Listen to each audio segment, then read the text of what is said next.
El Honduras Gate expone cómo la victoria electoral de la derecha en Honduras responde a una estrategia regional de capital transnacional y oligarquías locales. ¿Cómo funciona y cuáles son las perspectivas? Alma Plus TV conversa con Gilberto Ríos, dirigente político hondureño. Bueno, para el capital transnacional, digamos que lo más importante en nuestros países es mantener una élite gobernante que es lo que nosotros llamamos las élites oligárquicas, que es un modelo de gobierno y un modelo político también para América Latina, que precisamente garantiza los intereses, ¿verdad?, de ese capital por sobre los capitales nacionales. Incluso aquí entraríamos en la necesidad de la defensa de todas las clases nacionales, las que defienden los intereses de nuestros países o incluso sus propios intereses, pero dentro de las fronteras nacionales.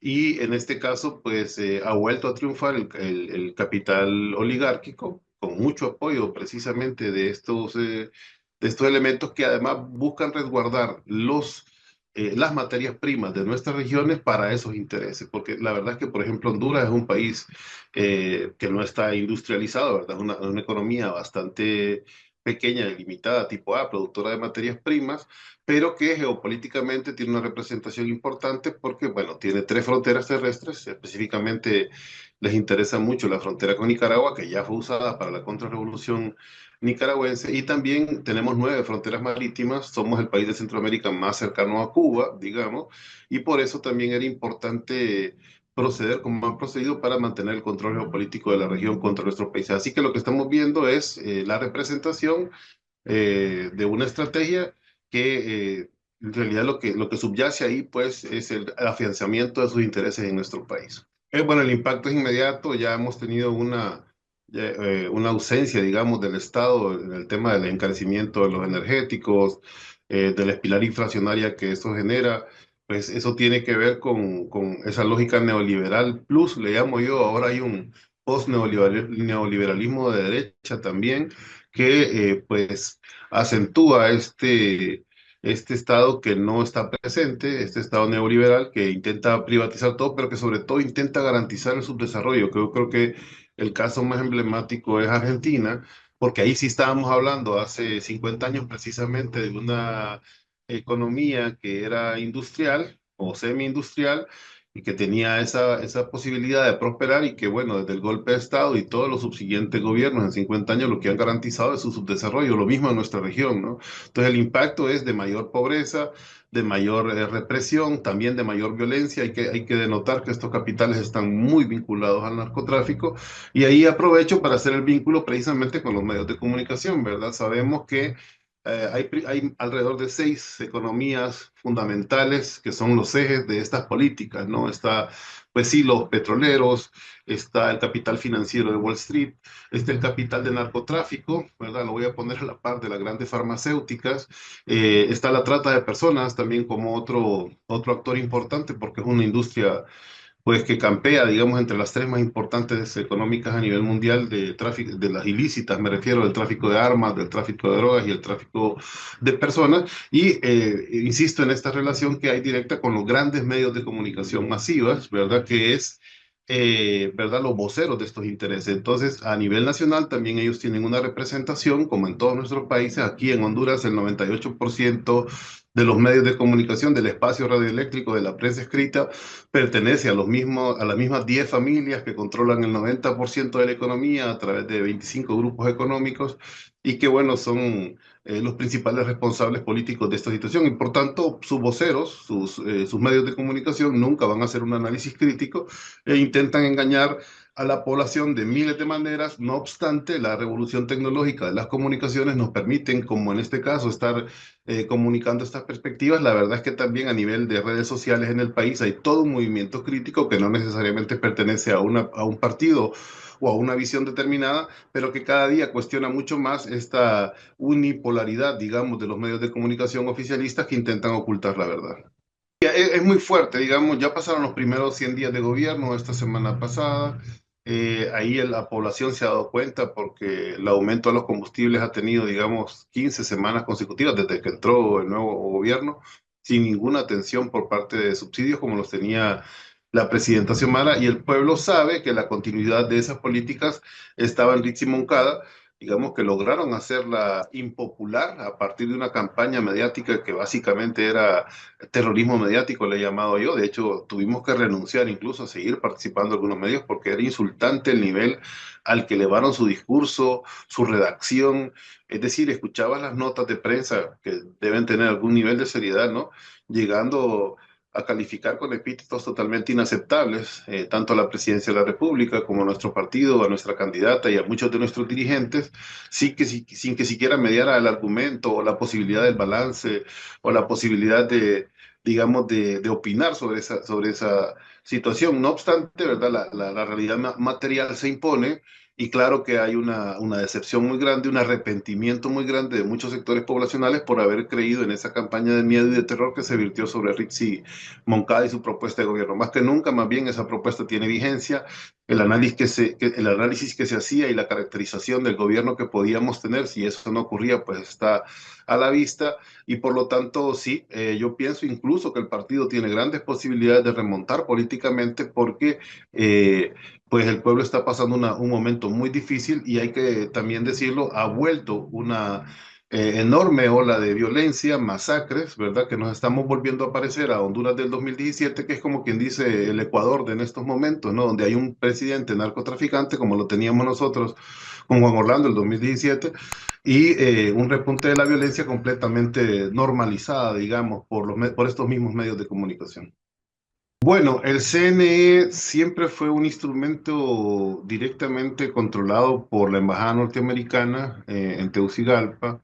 Pasó así en muchos países de América Latina también, que somos países colonia, ¿verdad? Países que tienen bases militares norteamericanas, que cumplen toda esa función y que incluso en el fraude electoral del 2017, ante la falta de credibilidad de los representantes del, en aquel momento, Tribunal Superior Electoral, pues tuvo que ir la propia encargada de negocios, porque no había embajadora, a certificar los fraudes, a ponerse enfrente de las cámaras y a dar conferencia de prensa desde el Tribunal Superior Electoral para certificar el triunfo de Juan Orlando. O sea, nosotros hemos llegado a niveles de indignidad, eh, bueno, no sé, como muy pocos pueblos tal vez en América Latina, y por tanto ese que ahora se llama Consejo Nacional Electoral, pues nunca va a despertar la confiabilidad del pueblo hondureño, ¿verdad? De hecho, le cambiaron el nombre para intentar hacer un cambio de imagen.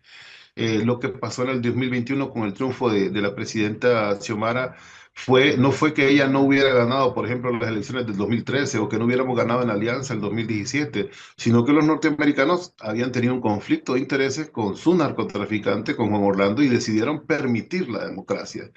Entonces el Consejo ya en ese entonces tuvo que reconocer el triunfo de Xiomara, ¿verdad? Pero en realidad siempre tiene la misma naturaleza y no hay que en el organismo porque al contrario de prevenir los fraudes es desde adentro del propio Consejo Nacional Electoral donde han surgido los fraudes más importantes de la historia que llaman democrática de nuestro país, pero que para mí, bueno, de la historia de los procesos electorales a partir de 1982. Hay que recordar el papel en la historia de Honduras, ¿no? No, de aquí salieron tropas aéreas transportadas para el golpe de República Dominicana el 65-63 contra Juan Bosch. Nosotros también, de aquí salieron las tropas que derrocaron también a Coarben en el 54, con quien tenemos frontera terrestre, ¿no? Con Guatemala. Aquí también hubo una retaguardia del ejército salvadoreño para atacar a la guerrilla del FMLN. Aquí estuvieron las tropas de la contrarrevolución nicaragüense. El año 2001 mandamos soldados a Irak, soldados hondureños a combatir la guerra en Irak. O sea, sí, la intención es mantener, digamos, esa posición. Acá los movimientos sociales en la historia siempre han denunciado esa base militar, esa injerencia norteamericana, esa instrumentalización de nuestro país.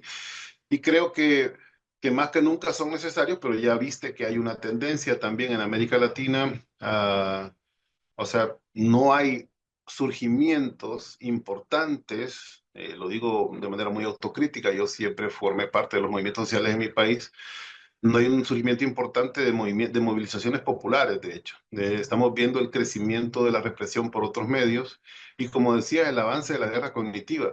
Yo recuerdo haber recopilado alrededor de 67 artículos a partir del fraude electoral del 30 de noviembre en nuestro país para entender, digamos, cómo se analizaba desde la intelectualidad nacional el problema de las elecciones. Y a partir de esto me quedo con uno que es muy técnico, que habla de cómo se comportaron las redes sociales durante todo el periodo de la campaña electoral y puedo ver precisamente la presencia de la dictadura del algoritmo, ¿verdad? Donde la manipulación está más bien ahora desde las pantallas, por tanto la resistencia se tiene que hacer así como lo estamos haciendo ahora, desde las pantallas, desde los medios de comunicación alternativa. Y bueno, hay que decirlo también desde la creación de teoría social nueva, porque también no puede haber una revolución social si no hay un planteamiento teórico que se refuerce en esa interacción dialéctica con la realidad, porque los centros de pensamiento están cooptados en nuestros países hace más de 40 años, es decir, de nuestras universidades no sale ciencia de ningún tipo y mucho menos ciencia social, ¿no? Bueno, tampoco cultura o arte, ¿verdad? Que han sido también otros objetivos del imperialismo para cortar pues, el pensamiento, la inteligencia y la imaginación humana, ¿no? Y frente a esas limitaciones es muy difícil plantearse una lucha nueva. Por tanto, también el campo de debate o de construcción está en la ciencia, ¿verdad? En la ciencia política, en la ciencia social y en el ejercicio revolucionario de los principios, es decir, de estar siempre con los sectores más afectados y tratar de, junto a ellos, organizarse para combatir los efectos del modelo. Recuerdo un artículo de la obra de Eduardo Galeano en la que él mencionaba estos momentos aciagos de falta de esperanza y en el que él mismo había participado o estuvo cerca de alguna redacción de comunicados algo pesimistas con respecto a las respuestas del pueblo con todo lo que acontecía en los años 70 y estamos hablando de represión militar, de dictaduras militares. Y él mismo escribía esto mencionando cómo un día antes se hablaba con desesperanza de ciertos sectores y al día después habían explosiones populares, porque generalmente no medimos correctamente a los pueblos, ¿no? Y sobre todo los pueblos de América Latina, que hasta el propio Huntington llegó a denominar como una región desafiante, ¿no? Por la capacidad de sus pueblos. Y creo que este acceso a comunicación alternativa, sumado a los enormes esfuerzos de pauperizar la vida del ciudadano común, inevitablemente generan un polvorín, ¿no? Algo que tarde o temprano puede estallar. Y yo no le apostaría a lo que la derecha llama estabilidad democrática, ¿no? Cuando se respeta su calendario electoral, porque sí tienen límites los pueblos. Y además, por ejemplo, el caso famoso de El Salvador, ¿no? Nosotros tuvimos una guerra interoligárquica, básicamente, el 69 con El Salvador, que duró 3, 4 días, pero igual fue una guerra. Y esto hizo que la frontera entre nuestros países se cerrara, ¿no? Y 2 años o 3 años después de eso, estallaron las guerrillas en El Salvador, porque una especie de su válvula de escape social era precisamente venir a Honduras. Había una relación histórica entre nuestros pueblos. Mi propia abuela es salvadoreña, ¿no? No, no tenía sentido esa guerra para los pueblos. Me refiero a que cuando limitas a los pueblos para que encuentren alternativas, pues terminan encontrando salidas, que puede ser también el estallido social. Y ahora mismo, con el cierre de la frontera en Estados Unidos, con toda la campaña antimigración, con la persecución de los migrantes y todo eso, lo que están creando también son bombas de tiempo.